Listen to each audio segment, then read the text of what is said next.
अस्सलामुअलैकुम वरहमतुल्लाहि वबरकातुहू। जी नाज़रीन, कैसे हैं आप? उम्मीद है कि सब लोग खैरियत से होंगे और अपनी अपनी लाइफ को एंजॉय कर रहे होंगे।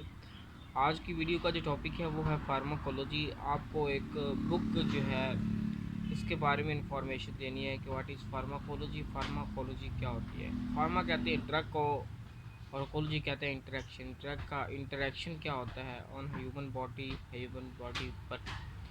तो फार्माकोलॉजी है वो एक ऐसा सब्जेक्ट है जिसमें हम मेडिसिन के मतलब पढ़ते हैं कि मेडिसिन जो हम खाते हैं वो हमारी बॉडी के अंदर जाकर क्या मतलब कि एक्शन कर सकती है, उसका क्या बेनिफिट हो सकते हैं, क्या साइड इफ़ेक्ट हो सकते हैं।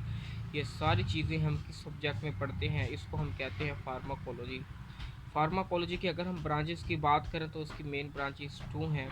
एक को हम कहते हैं फार्मेकोकाइनेटिक्स और दूसरी को हम कहते हैं फार्मेकोडायनामिक्स। फार्मेकोकाइनेटिक्स की अगर हम बात करें तो इसका मतलब होता है कि ड्रग की मोशन, ड्रग की मूवमेंट।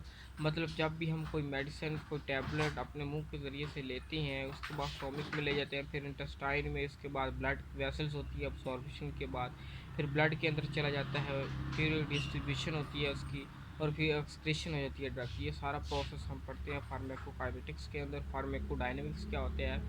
ये जो फार्मेकोडायनेमिक्स होता है इसमें हम पढ़ते हैं कि ड्रग जब हमारी बॉडी में इंटर हो जाती है तो वो क्या किरदार अदा करती है, उसका एक्शन क्या होता है।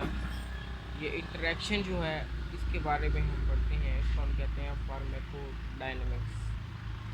तो मेडिसिन को जब हम अपने अंदर ले जाते हैं तो इसके कई तरीके हो जाते हैं। बाद बात हम मेडिसिन को औरली यानी टैबलेट्स फार्म जो होती हैं, सिरप फार्म जो होती हैं, वो हम औरली अपनी मेडिसिन को अपने अंदर ले जाते हैं। बाज़ अवत कुछ स्प्रेज जो होती हैं उनके ज़रिए भी, नेबुलाइजर्स वगैरह भी हम मेडिसिन के ज़रिए यूज़ करते हैं। इसके बाद कुछ अदर्स मेथड्स भी हैं मेडिसिन को इनहेल करने के, जैसे कि रेक्टल है, वजाइनल है, और नेज़ल ड्रॉप्स हैं, आई ड्रॉप्स हैं। ये ऐसे तरीके हैं जो अदर मेडिसिन मतलब कि अदर मेडिसिन के हैं जो हम मेडिसिन के अलावा इस्तेमाल करते हैं, जैसे कि इंजेक्शन का एक तरीका है।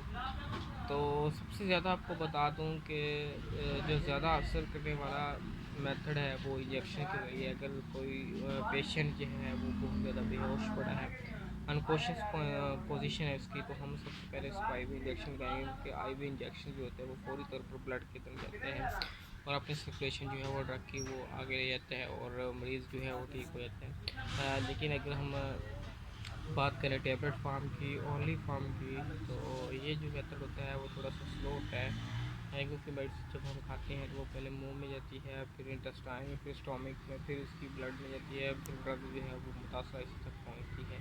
तो ये देर हो सकती है, इसलिए जो फास्ट मेथड है वो है इंजेक्शन थ्रू आईवी। उम्मीद है कि आपको मुख्तसर सा इंट्रोडक्शन ऑफ फार्माकोलॉजी समझ आ गया होगा। ओके, अल्लाह हाफिज़। Best of luck, best wishes. इंशाल्लाह मिलेंगे एक नई वीडियो के साथ। Thank you for watching.